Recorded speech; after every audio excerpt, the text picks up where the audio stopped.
Shri M.M. Pallam Raju, Minister of Human Resource Development, Shri Shashi Tharoor, Minister of State for Human Resource Development, Shri Ashok Thakur, Professor Ved Prakash, Chairman, University Grants Commission, and distinguished ladies and gentlemen.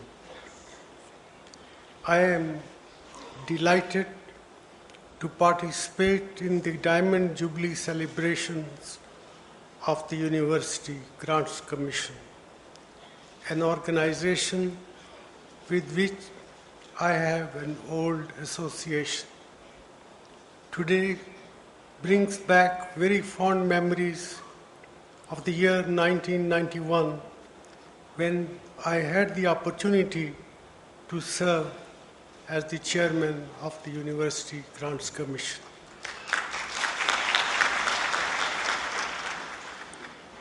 It has been a very meaningful journey for the UGC ever since it was established in 1953.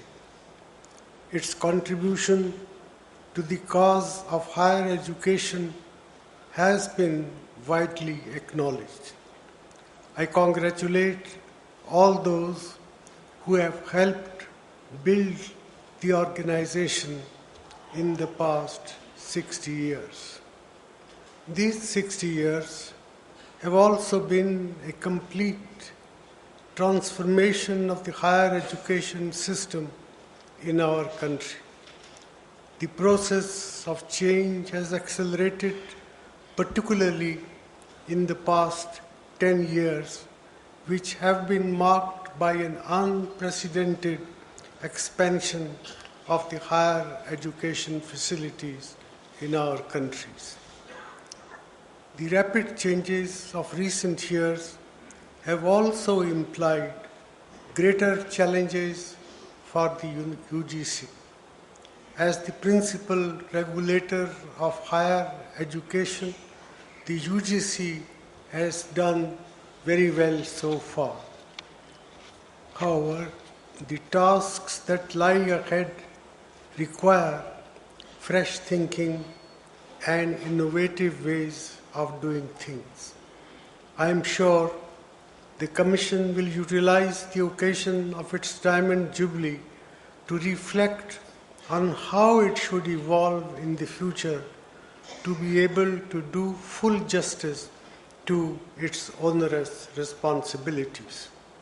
I would suggest that it should also now play the role of a national think tank and organize a professional and purposeful discourse about issues that have a close bearing on the sound management of higher education system in our country.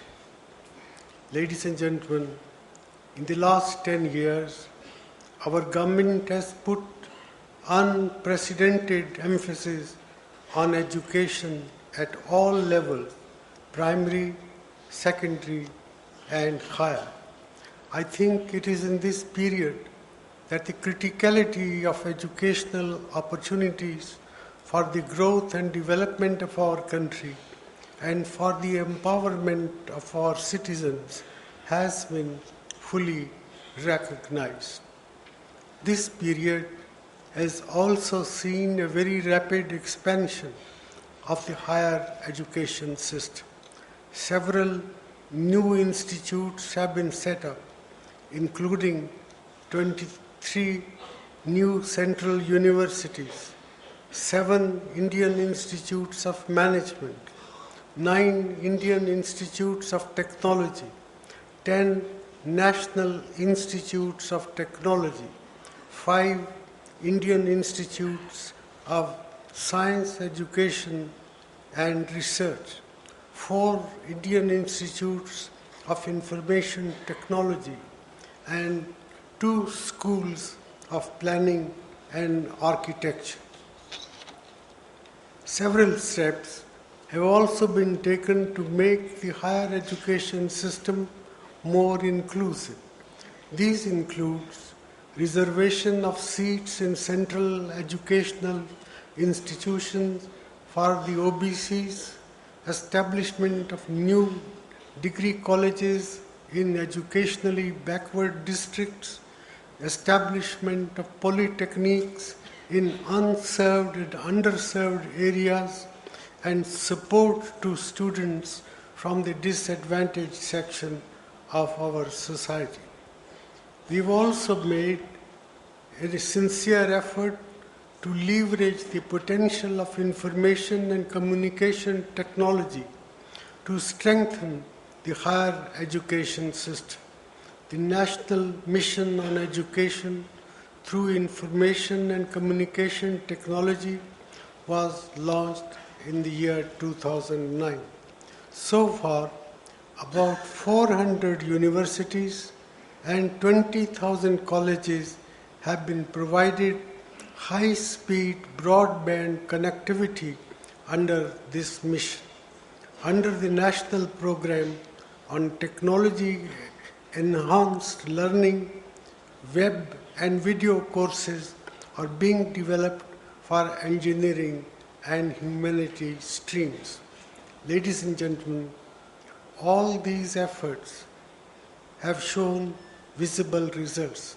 For example, the gross enrollment ratio in higher education, which was 11% in 2005-06, almost got doubled to 19.4% in the year 2010-11. The GER for women in higher education increased from 9.4 to 17.9% during the same period.